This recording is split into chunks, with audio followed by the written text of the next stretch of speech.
Americans love scenery. We want to see it all, from one coast to the next, Mount Rushmore down to the Everglades. So hop into a Chevy Malibu and take the scenic route.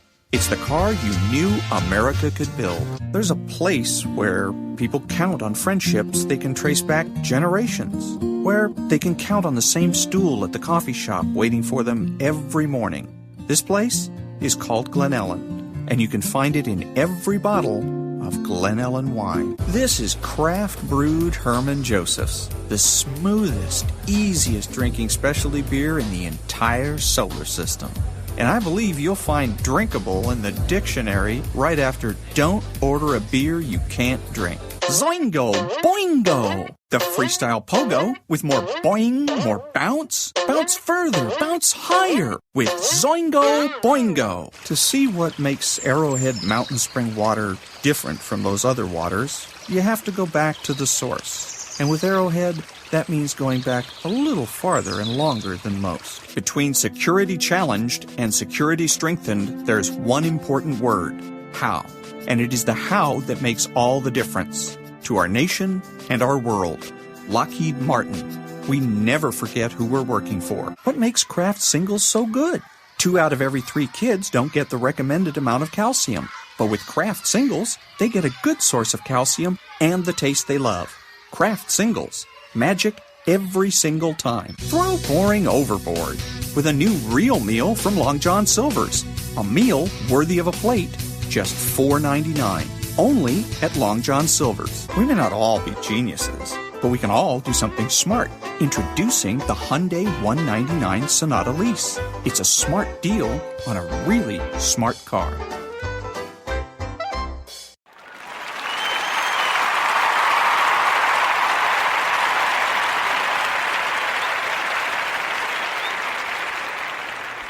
Hotels ain't shit. Won't let you check in till 3. 3. Whole day's gone. I landed at 10 a.m. Now I'm homeless.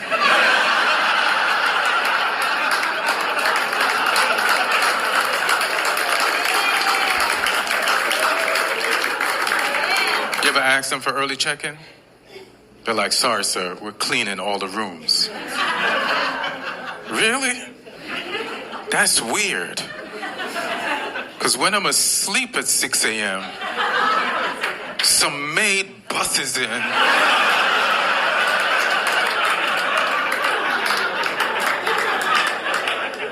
And starts cleaning around me. Where that bitch at now?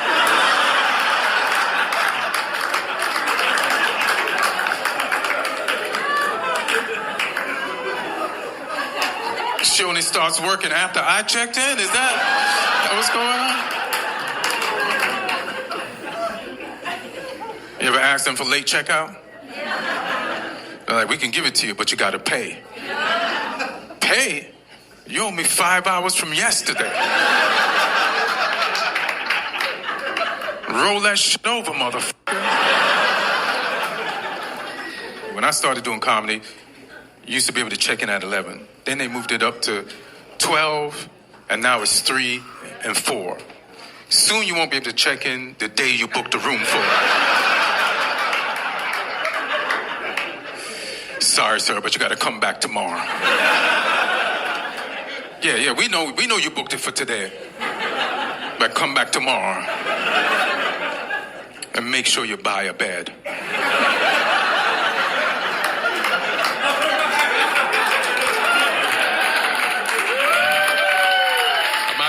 That didn't purchase a bed? Good morning. It's Monday, Moral Monday, September the 29th, and this is The True Conservative. Welcome to all the butchers, bakers, and candlestick makers out there. I'm Ron, your host, and the only true conservative in the United States today. So today, after the Serenity Prayer and the patriotic song of the day, we will have Varney and Company, motivation, meditation, and moral politics. All that and more when I get back.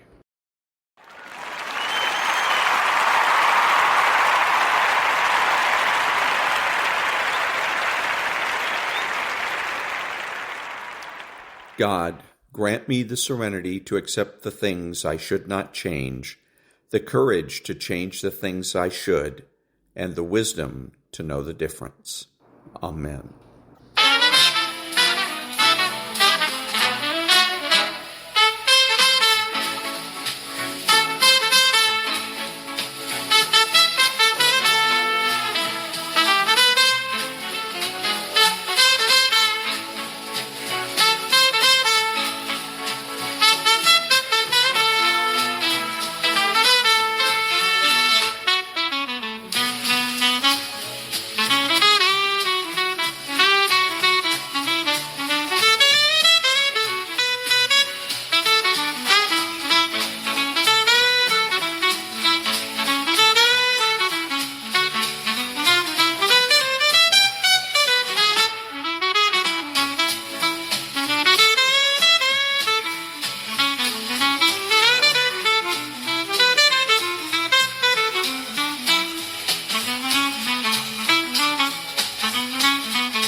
Thank you very much, Varney and Company.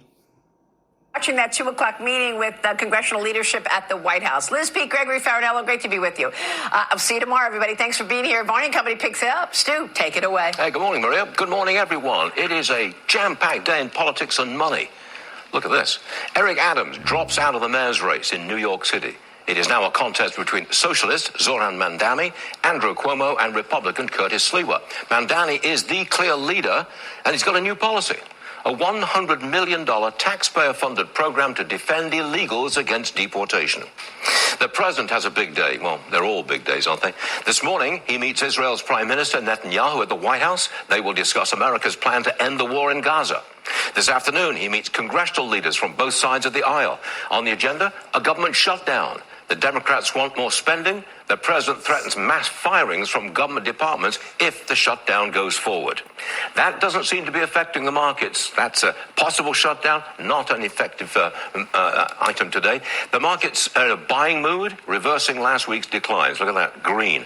200 points up for the Dow, that's pre-market action, and we've got a 177-point gain for the Nasdaq. Plenty of green this morning. The price of Bitcoin, about $112,100 per coin. The yield on the 10-year Treasury, not much change, 4.16, and the 2-year, again, not much change, you're at 3.65 there. Gold, look at that, right at record levels. We're now at $3,845 per ounce. On the show today, rowdy fans, many of them drunk, roundly abused visiting European golfers at the Ryder Cup on Long Island Saturday. They made insulting and obscene remarks to the players. Someone threw a beer at Rory McIlroy's wife. Irishman Shane Lowry had to be restrained after a particularly vicious comments from a fan. McIlroy said that behavior is not acceptable, and the abuse didn't work. The Europeans won. And we'll look at the rise in electricity prices, which are beginning to affect elections.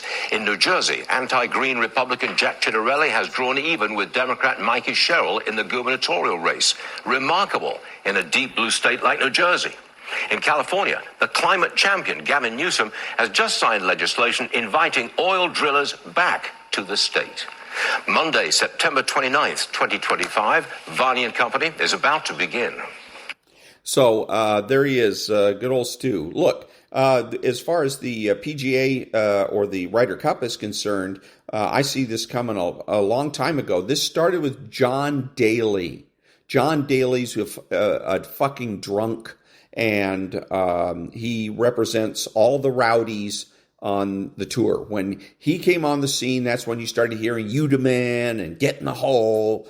That's when all this drunken behavior started, and it is continued because of the greed of the PGA. There's greedy. They don't care where they get their money. They don't care if they invite fans to watch the game that are destructive to the game, fans that really don't give a rat's ass about golf or the PGA or the USGA for that matter. So this is the chickens coming home to roost for American golf, for the PGA, and I hope that they're going to learn a lesson from this and make some big changes. Maybe the first thing they can do is quit serving alcohol at PGA events. Back in a minute.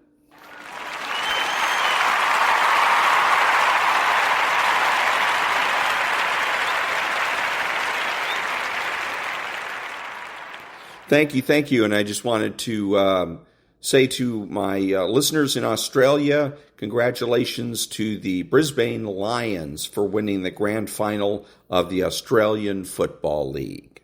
Back in a minute.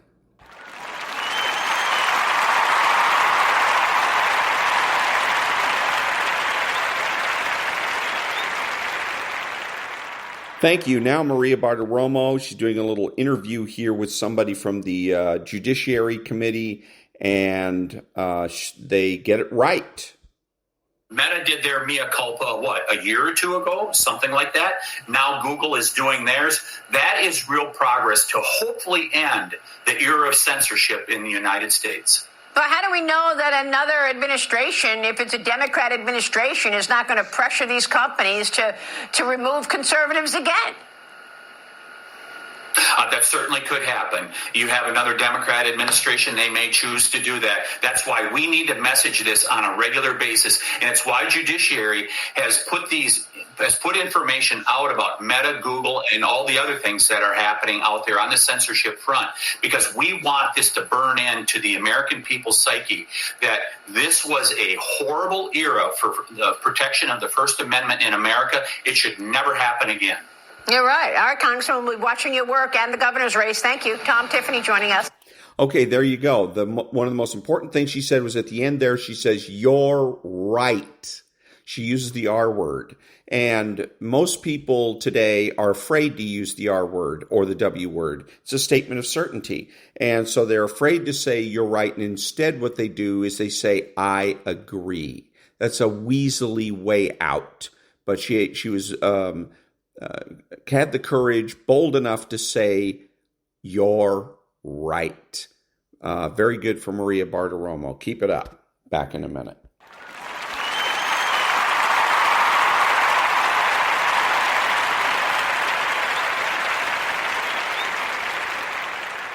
Thank you. Now, a little bit of motivation.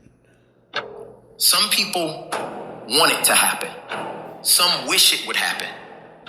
Others make it happen. Nothing happens until something moves. Progress is made with action, not with promises or intentions. They mean nothing unless they're backed up by activity. You got one or two choices. You either suffer becoming a new person and enjoy it, or you suffer staying the same and you don't enjoy it. You're going to suffer either way. There's no coasting, because coasting only goes down. It's either you grind and rise, or you're miserable and you fall. Both are hard, either in the best way or in the worst way. Your mind has to be stronger than your feelings. Think about every poor decision you've made in your life. I'm sure there's more emotion that was involved in it than there was mind. Every single one of them. Your feelings keep you in bed. Your mind tells you, get up. Your mood, your feelings are fucking irrelevant. Your life is going to be created by the results of the actions you take, not by the mood that you're in when you take them. Discipline is doing what you hate to do, but do it like you love it. I'm wired differently. I don't go to bed when I'm tired. I go to bed when I'm finished. Nobody that's done anything that you think is great has ever been motivated the whole time. In fact, most of the that's been created over the history of mankind, all the you admire, all the buildings, all the accomplishments, all the championships, all the greatness, all the great books, all the great leaders, all the great technology that you use every single day was created by people who didn't feel like it. They were tired. They weren't motivated. The world was created by people like that. So stop expecting to feel good about what it is you're trying to do and start investing in the skill set of being able to push through when conditions are not ideal. That is the only way you will succeed long term, brother. The only way. And you want what these people who've given sweat, who's given blood, who's given tears, you want what they paid for, and it ain't free. It's not always going to be easy. They're not going to give it to you. They're not going to give you success. They're not going to put it on the platter. But if you're willing to work for it, if you're willing to put the sweat, the blood, the tears, if you're willing to earn it, you can have it. You got to impose your will. Turn your feelings off when it comes down to you wanting to be better. I'm talking about the grind. When that alarm clock goes off, it's raining outside, it's cold outside, but you don't want to put those long hours in at work, when you know everybody's gone home to their families, but you want to be the top salesperson in the world, or you want to be the fucking best lawyer in the world, whoever the fuck it is, when everybody leaves to go home in a 15-story building, every office is fucking dark, and only one office with one light on, that's the motherfucker right there you gotta be. You can't have feelings about when everybody leaves. Oh man, I wish I was going home to my beautiful family. Your feelings have to go away if you want to achieve greatness. The heart of a champion is a light switch that's always on. It doesn't go on and off when someone's watching. It's constant. What you should be focusing on all the time is what you are doing this for. You look at your kid instead of thinking, oh man, I've got to give up these 3 hours at night. No, I am going to provide for that kid to go to a good high school, to a good college. I'm going to take care of them, and I'm going to build awesome memories with them because because of what I'm doing now. When you think about, I got to get up my time with my buddies, no. Think about you being on the back of a motherfucking yacht with all your boys having a good time. That's why you're doing this shit. I want you to tie your feelings to that as you're working.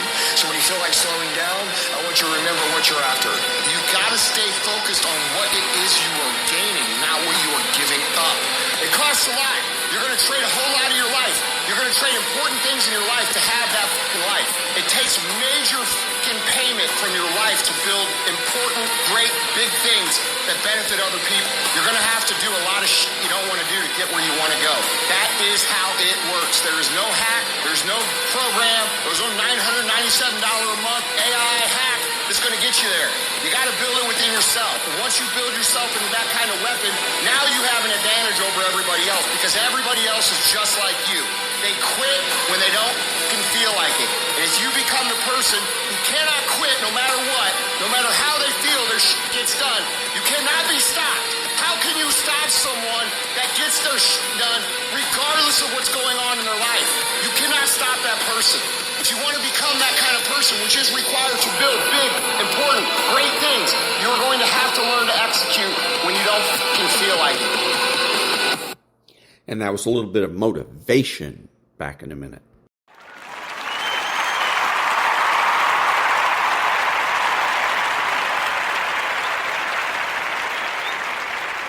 Thank you. Now a little meditation.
And that was a little bit of meditation. Back in a minute.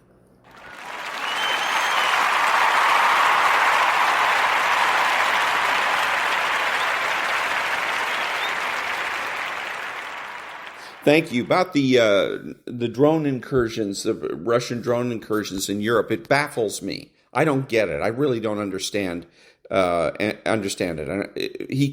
Putin cannot beat a non-entity, a non-military power like the borscht-eating, vodka-swilling Ukrainians.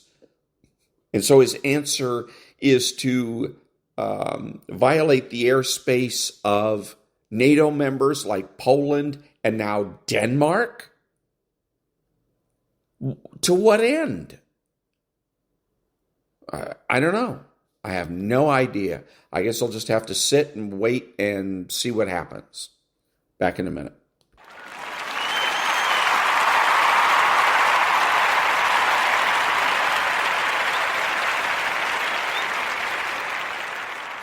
Thank you. So I heard on the news that Mamdani is, and I think it was actually on Varney and Company, that he's planning on $100 million set aside for the illegal aliens to protect them from being deported. And again, this could be a good idea if Mamdani is going to go ahead and make sure these people are immediately put to work. Like I've said before, the Democrat Party could have won in 2024. They could have swept the elections if they had simply taken all these people that are coming across the border and immediately put them to work. Have them go to the Forest Service, have them go to FEMA. They clean up all the hurricane damage on the East Coast, fight the fires on the West Coast, and the Democrat Party would have been heroic. And then, like I said, they would have swept. But no, they invite these people in and let them sit on their ass and do nothing. So again, if Mamdani is going to put them to work, he has a plan to put them to work and do things that are constructive for New York City and possibly New York State, then he has the potential to be heroic. And he has the possibility of restoring the luster to the shine or restoring the shine to the Democrat Party. But if he's just going to get $100 million set aside so that these people can sit on their butts in a fancy hotel, that doesn't benefit anybody. That doesn't help the Democrats, doesn't help the Republicans, and it doesn't help New Yorkers. Back in a minute.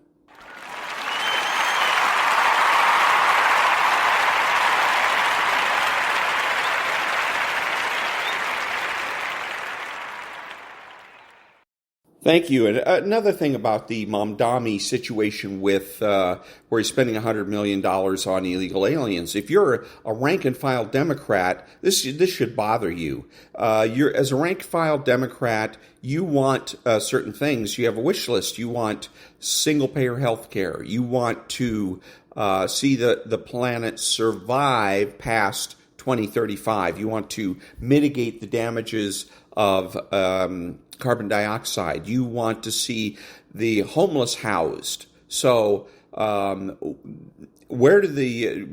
my issue isn't so much that he wants to spend $100 million on illegal aliens as that the priority, that he's making it a priority, apparently his number one priority. And that's another interesting thing. He never comes right out and says, this is my number one priority, number two, number three, number four. He just throws things out. He says, I want government-run grocery stores. I want $100 million for protecting illegal aliens. I want this, I want that, I want the other thing. Well, what's your number one priority?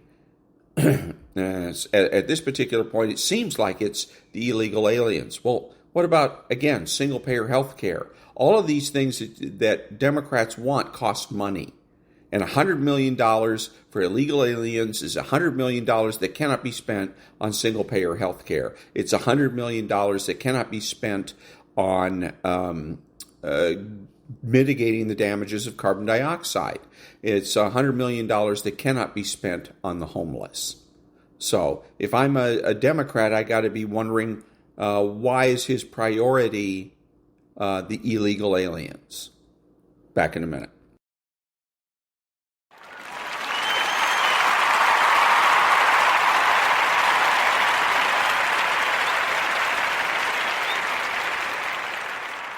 Thank you now, Geert Wilders. We want 60,000 Syrian refugees in the Netherlands to return to Syria immediately. And we want, maybe one of the most important things, we want all criminal foreigners to be deported from the Netherlands. And that was Geert Wilders. Back in a minute.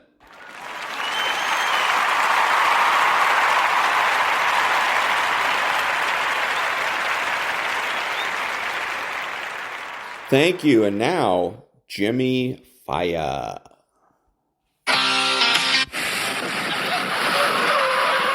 I'm Jimmy Failla, and this is Fox News Saturday Night. Come on, hop in.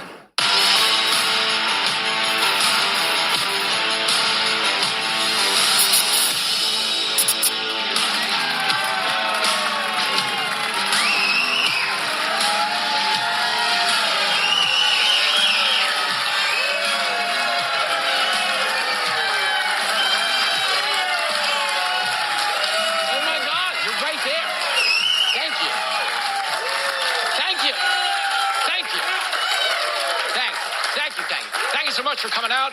I would have been here earlier, but the escalator got stuck halfway up. Me and Melania were just sitting there like, do we walk? What do we do? I don't even know. But did you see that escalator glitch out on President Trump at the UN, right?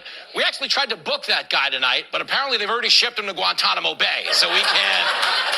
But welcome to Fox News Saturday Night. Welcome. Thank you.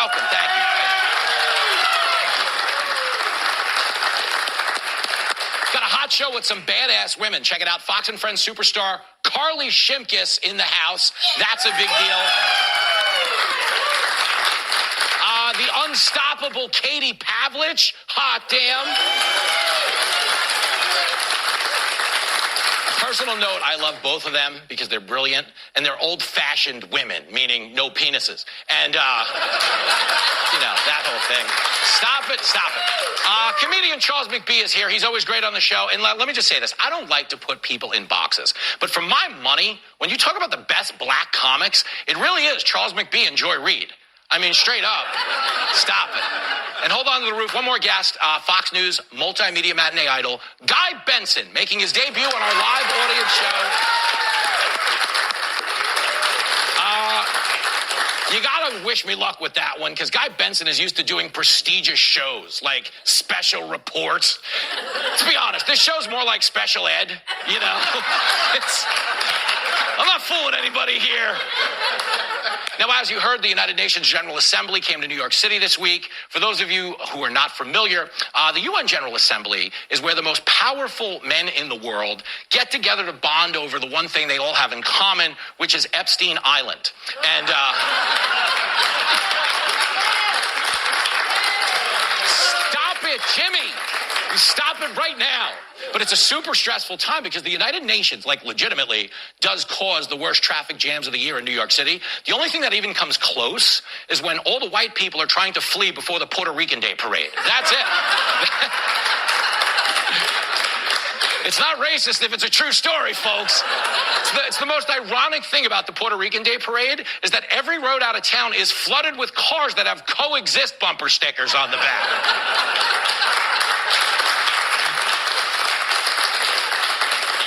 They're like, Haight has no home here, but I've got a home in Martha's Vineyard, and I'm getting the out of here.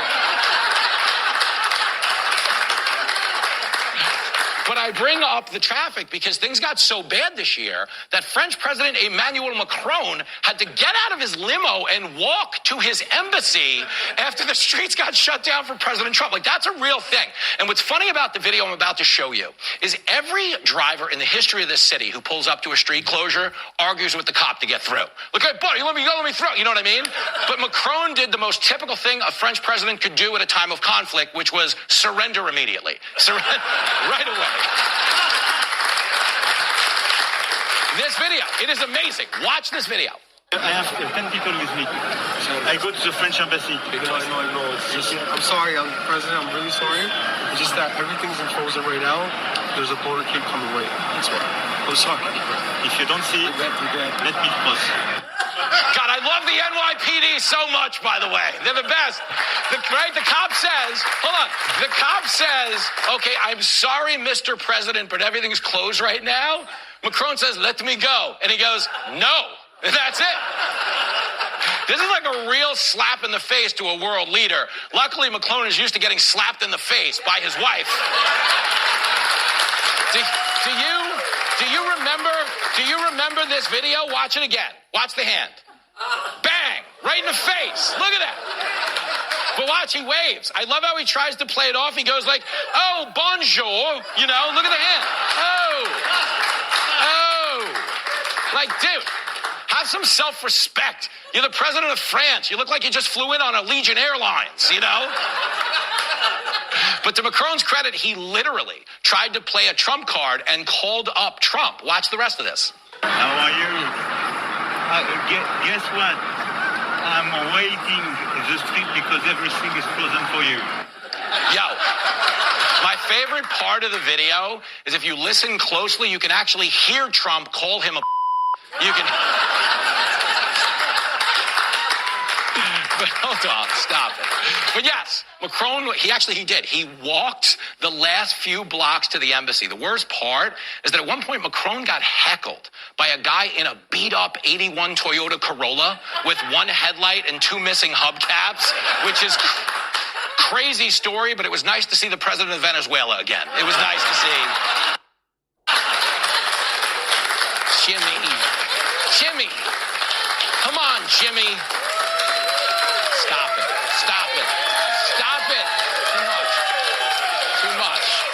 Too much. As for our president, he may have walked into the UN as Don Trump, but he walked out as Don Rickles. Like, Trump made fun of everyone. He went after the climate crowd, the border people. He even went after the teleprompter guy. This is insane. Watch this right here. Watch this. I don't mind making this speech without a teleprompter because the teleprompter is not working. I feel very happy to be up here with you nevertheless, and that way you speak more from the heart. I can only say that whoever's operating this teleprompter is in big trouble.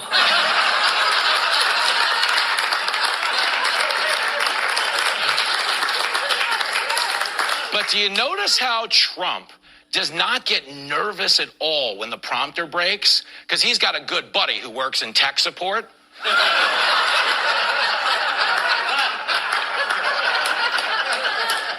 Shout out to my man Vivek Ramaswamy.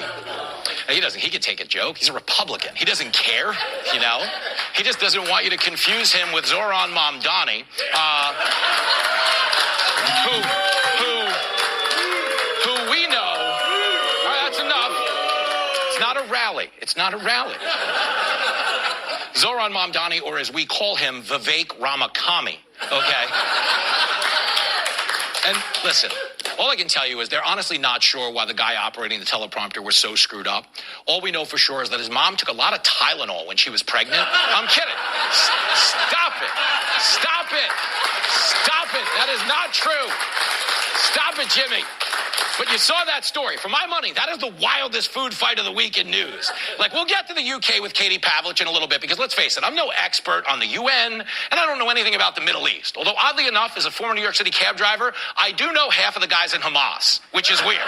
But stick with me. So Donald Trump and RFK Jr. held an event at the White House to announce that they were investigating the increased risk of autism, and they both cited Tylenol as a potential factor. Just take a quick look. Don't take Tylenol. So there you go. Thank you for your attention to this matter. As a wise man once said, now again. But what's psychotic is the minute Trump said it, pregnant women jumped on TikTok and just started popping Tylenol to prove Trump wrong. Now, let me be very clear. I am a comedian. I am not going to waste your time pretending to be a medical expert. Guys, the only doctors I know are Dr. Dre and Dr. Pepper, okay? Like, straight up. Okay, growing up in the 80s, the Mets had a pitcher named Dwight Gooden who was known as Dr. K. Okay, that's the only other one. But nobody wants health tips from a guy who would snort the first base line, okay? Not good. Not good. Not good. Bit of a... Love the 86 Mets. They led the league in booger sugar. It's a different category. That being said, okay, my job is to bring the country together. That's what comedy's about. And I think we should all agree that if you're putting pills in your body, just because you don't like a president's politics, you're not an activist, you're an idiot. You know what I'm saying? Like, seriously, what's next? Are they going to start smoking crack because Trump's blowing up the drug boats, you know? Screw you, Trump! What are they doing? I'm just saying, ladies, that's not Trump derangement syndrome. It's just stupid. That's it. Like, hello, I didn't vote for Bill Clinton, but I also didn't quit smoking cigars just because he used an intern as a humidor, you know?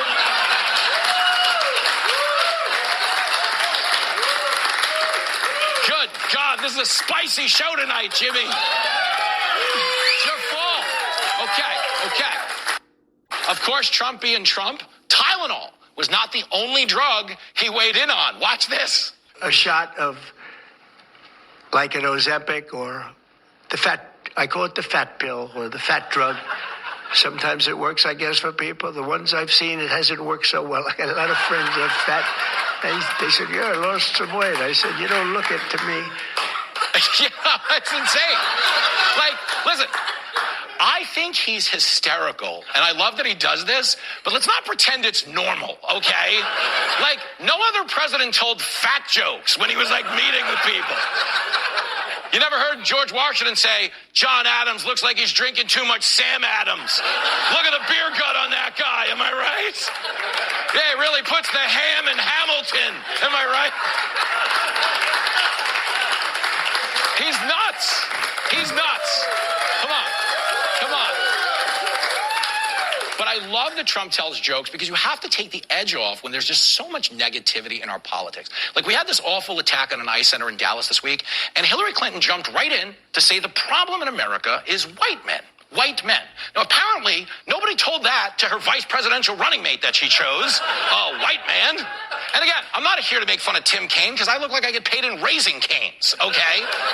But check out Hillary on MSNBC. Just watch. The idea that you could turn the clock back and try to recreate a world that never was, dominated by, let's say it, white men of a certain persuasion, a certain religion, a certain point of view, a certain ideology, is just doing such damage to what we should be aiming for. Like, Hillary Clinton hates white men so much, she's starting to look like one.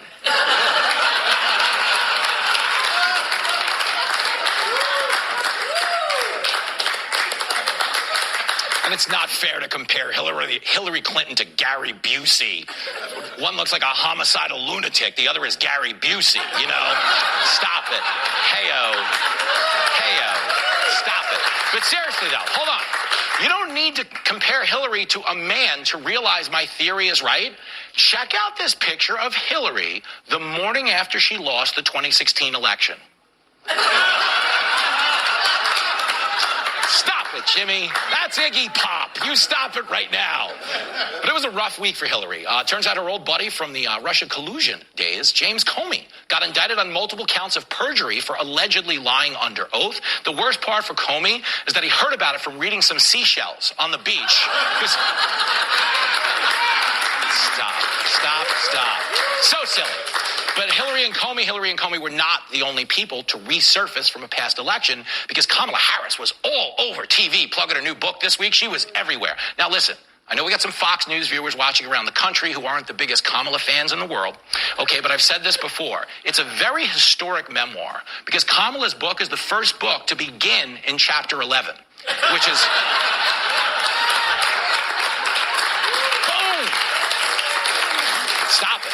But everyone Everyone jokes about Kamala being a bit of a space cadet. And I don't want to pile on. I don't care. But check out this insane claim about the election, which she lost in an absolute landslide. It is the closest presidential race in the 21st century in terms of the outcome. Wow. The closest. You know, say that again, because he likes to say over and over again he's got a mandate. Now, you got to forgive Anna Navarro because she doesn't look like she gets asked on a lot of man dates, okay? Stop it, Anna. Stop it. I can tell that joke. She was mean to me at a party once. But hold on. Kamala, that being said, should know better.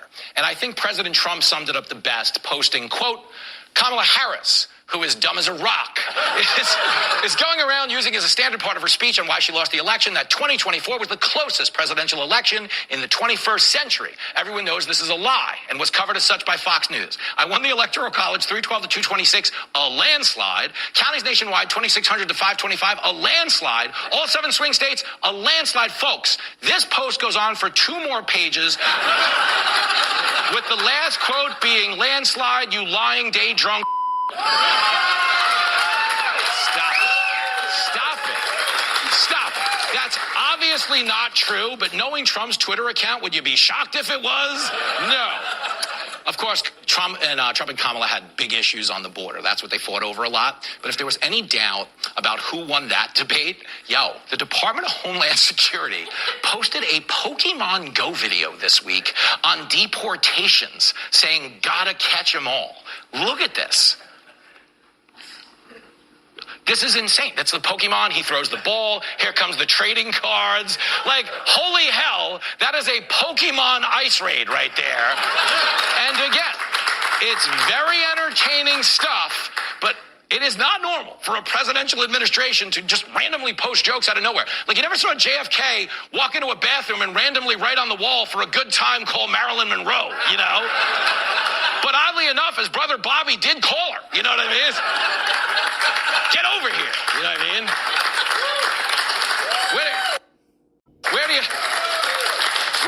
Where do you think Marilyn Monroe got the 7-year itch from? You know what I mean? That being said, the Pokemon thing did not sit well with the parent company, who went on record as saying they do not endorse the Department of Homeland Security using their videos to promote border security. And unfortunately, Tom Homan couldn't be reached for comment. He's working on a children's book right now. It's called Where's Oswaldo?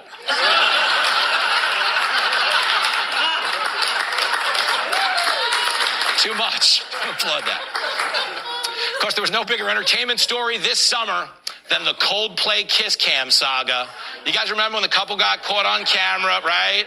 And then the guy's wife was humiliated because everyone knew her husband listened to Coldplay. And take a quick look one more time. So then look at these two. All right, come on. You're okay? Oh, what? Yeah, nothing to hide there, folks, right? God, they look like me and Britt Hume when the cleaning lady catches us doing bong hits, you know? Get out of here. But I won't dig this. This story gets so much crazier. So it turns out the husband of the woman you just saw in that video has recently admitted that he was at the same concert with his side chick. Like, that's real. And here's a picture of the girl that he was apparently cheating with. Hey, hold on there. Whoa. What? Stop it right now. That's Jenny Failla. Our director, Michael, set me up. He set me up. That was a setup. I had a real photo coming. Damn the show. Yeah. Well, joke's on you, Michael, because she's obviously not into skinny guys, okay? But it is a good segue, by the way, because the biggest entertainment news of the week in my house is that a guy named Doug Bowser, he was the head of Nintendo America, announced that he's retiring from the company at the age of 60. And that's just the guy, just so you know him. And 60 seems young these days because most people nowadays wait until they're 80 to start running for Congress. And, but I bring it up because while you may not be familiar with Doug Bowser, okay, this is a huge deal to me because I grew up playing Nintendo games like Tecmo Bowl, Mike Tyson's Punch-Out. Like, there are millions of guys my age, I'm 48, who still play Nintendo. Like, so many that scientists have a word for them. They're called virgins. And stop it. But I bring it up Because when I heard his last name was Bowser, it dawned on me, okay, possibly, that Bowser is the name of the villain in the Super Mario Brothers video game. And apparently he could be named after a real person, Doug Bowser, you dig? And that's when it dawned on me, and we realized that every character in Super Mario is named after a living human, which explains why they're all so mad at Luigi. Folks, we have a killer show coming your way. Carly Simkus, Candy Pavlich, Guy Benson, and chocolate beer in the house. It's going to be an absolute banger. And that was Jimmy Failla. Back in a minute.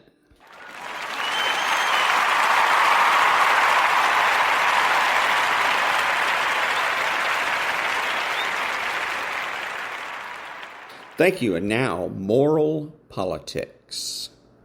The question of what a conservative feminist is, then, is important first because there are going to be many more of them, and second, because it sheds light on what conservatism is, what feminism is, why feminists have tended to be liberals, and why conservatives are appalled by the classical liberal varieties of feminism. There are certain things that conservative feminism cannot be. Conservatives do not believe that there are social causes of individual failures, as we have seen. They believe that if you have enough self-discipline and character, you can succeed. Therefore, conservative feminists cannot accept the idea that gender stereotypes have social causal powers. Nor can they accept the idea that social programs such as affirmative action are needed to remedy a social cause that they do not believe, on principle, could possibly be responsible for individual failures. A conservative feminism must be a version of strict father morality. What I have been calling strict father morality is what many feminists mean by the term patriarchy. I have not used the term partly because of its negative and ideological overtones, and partly because I wanted to be more specific. Within strict father morality, the part that applies specifically to women is the metaphor that the moral order is the natural order of dominance. God over human beings over nature, parents over children, men over women. It is this metaphor that plays the role in strict father morality of justifying the moral authority of men over women, both in the family and in society at large. Now, the moral order in the strict father worldview has changed in Western culture over the years. It used to include whites over non-whites, for example, and nobles over commoners. That has changed very considerably. Suppose now that the change in the moral order metaphor moves one step further and eliminates the clause men over women. What you get is a kind of conservative feminism. It keeps all aspects of conservatism except those tied to men's domination and moral authority over women. Here's what changes. In the family, men and women have equal responsibility for decisions. Men no longer have a say about women's sexuality. Options are open. If a woman chooses to have sex before marriage, it is her own business, provided she is no longer dependent on her family and provided she takes full responsibility for the consequences of her actions. There is no pressure for women to put homemaking ahead of a career, and there is no reason as a feminist not to be sexy and sensual, not to use femininity to gain power, not to dress well, and so on. Conservative feminists feel comfortable about the use of power, including sexual power. On most issues, a conservative feminist is the same as other conservatives. She is against affirmative action for the same reason all conservatives are, because it gives people something they don't earn. Unrestricted free enterprise supports, in principle, equality of opportunity for women and equal pay for equal work. But affirmative action to level the playing field would still be immoral. She would still believe in moral authority, in a reduced version of the moral order, in hierarchy, and in elites of achievement. But women would not be lower in the moral order just by virtue of being women. She would still believe that punishment and reward are the basis of morality, and she would still believe in the primacy of moral strength, self-discipline, responsibility, and self-reliance. And she would still be against welfare and other social programs, against gun control, for the death penalty, against government regulation, and so on. Because she believes in the primacy of moral strength, self-discipline, and responsibility, she would have little patience for women who see themselves as victims, say, of date rape. They know the score and, with self-discipline, can just say no. She would look down on women who whine. They are morally weak and give women a bad name. A conservative feminist would not be constrained by her moral worldview to be either for or against abortion. She could go either way on that issue. I have encountered women with such views, and I believe there is no lack of them. In political life, Governor Christine Todd Whitman of New Jersey is an example. A good example among conservative authors would be Lisa Schifrin, a former speechwriter for Dan Quayle. Here, as an example of a conservative feminist position, is part of Schifrin's argument against making the men who impregnate unmarried women on welfare financially responsible for the care of their offspring. Part of the argument is that such a policy won't work. Another part is that it is bad policy for the state to enforce a contract that does not exist. But the main argument is that women should be responsible for their own actions. Since women and girls have sexual autonomy, they can and should be held responsible for how they use it. Before I am accused of blaming the victim or wishing to deny women sexual freedom, recall that the women in question are not the classic victim caricatures that the feminist welfare lobby likes to cite. These are not wives bound by law or financial dependence to husbands. They are single women who control economic resources, in this case the AFDC check. Contraception to prevent pregnancy is available, including Norplant, Depo-Provera, and the pill. Abortion is an option. Girls have the same educational opportunities and most of the same economic opportunities boys have. This makes the choice of dependence less acceptable for poor women, just as it has for middle-class women. The most useful thing we can do for girls on the verge of becoming welfare mothers is to make education work, and marriage preferable to subsisting on a welfare check. New York Times, op-ed, August 10th, 1995. Here is a classic conservative argument with a feminist twist. Women with sexual freedom, educational and economic opportunity, controlling their own fates and therefore being responsible for themselves. The conservative goddess movement. Is it possible for conservatives, women and men, to see the earth as a goddess? Could there be a conservative spiritual ecofeminism? In fact, such a variation on conservatism is already in existence, and it has arisen out of evangelical Protestantism. It accepts the truth of the gender stereotypes, as does the goddess movement, but it does not want women's values to replace men's in society. It accepts the strict father model of the family, the limitation of women to the domestic sphere, and the role of the wife as functioning to raise the children and support her husband's authority. In short, it supports the existing moral order and the legitimate authority of men as leaders. And yet, it is a version of the goddess movement, complete with solstice rituals, power spots on the earth, shamanistic practices, the identification of the earth as a woman, and the unique abilities of women to tune into the rhythms of nature and tap into the power of the earth because of the nature of women's bodies. What links this version of the goddess movement with conservatism is the concern with power. It focuses on the strength of women and on what the strength of women has to contribute to the strict father family. It does not in any way challenge the strict father model as it applies to men, the family, and social arrangements. It accepts the social arrangement in which women do most of the child rearing and housework and may have to hold down part-time jobs to make ends meet. It addresses the question of how women can find the strength for all this, as well as, quite often, trying to help their husbands overcome such common male tendencies as alcoholism, abusiveness, uncommunicativeness, and inability to express feelings. It also addresses the question of how women can find the strength to deal with the realities of divorce. To find strength, women look to their bodies, to their emotionality, to their connection to the earth, and to their spiritual power. Women find and hold ceremonies at power spots in the terrain, places where they can tap into the power of the earth. Women lead healing rituals out in nature, rituals in which they sing, beat drums, dance, and allow the power of the body to emerge. Rituals that in many ways are like evangelical Protestant church services. Women bring their husbands and families to such rituals so that they can share in the benefits of what women are seen to be best at and come to respect women for the kind of power they have.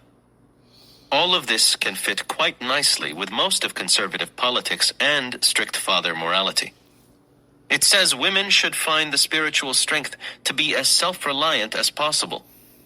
It accepts the moral order in which men have legitimate authority in the family and the public world, but asserts that women have a vital role to play within this structure of authority, and that they have special strengths, nurturant strengths, to be cultivated and respected, even though they are subordinated to the authority of their husbands in a strict father family. Wives should not be helpless. They and their husbands and their children need all the power women can muster.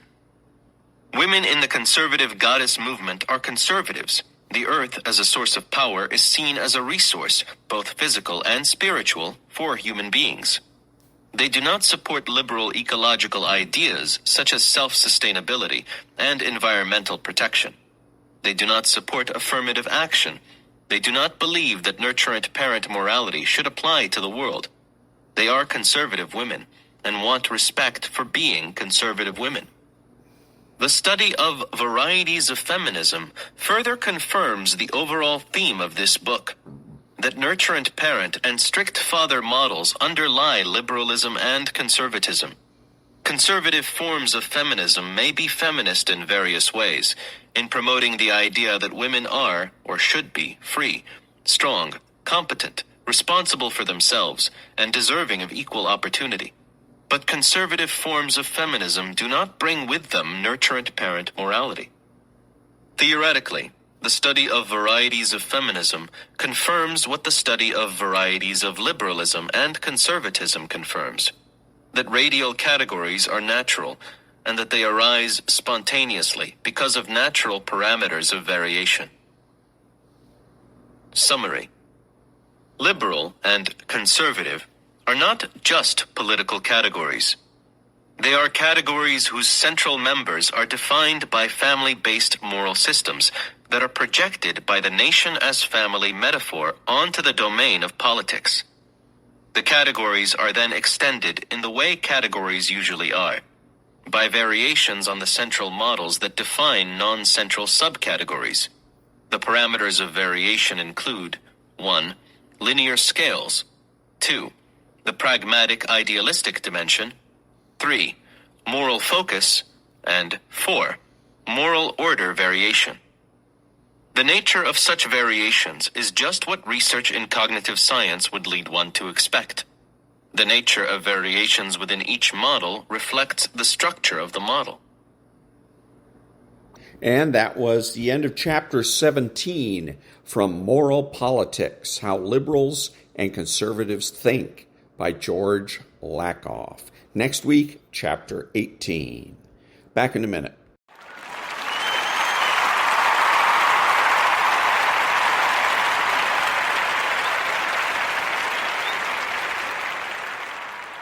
Thank you. This is Ron, your host, the only true conservative in the United States today, bidding adios to all the butchers, bakers, and candlestick makers out there and reminding you that determinism is optional.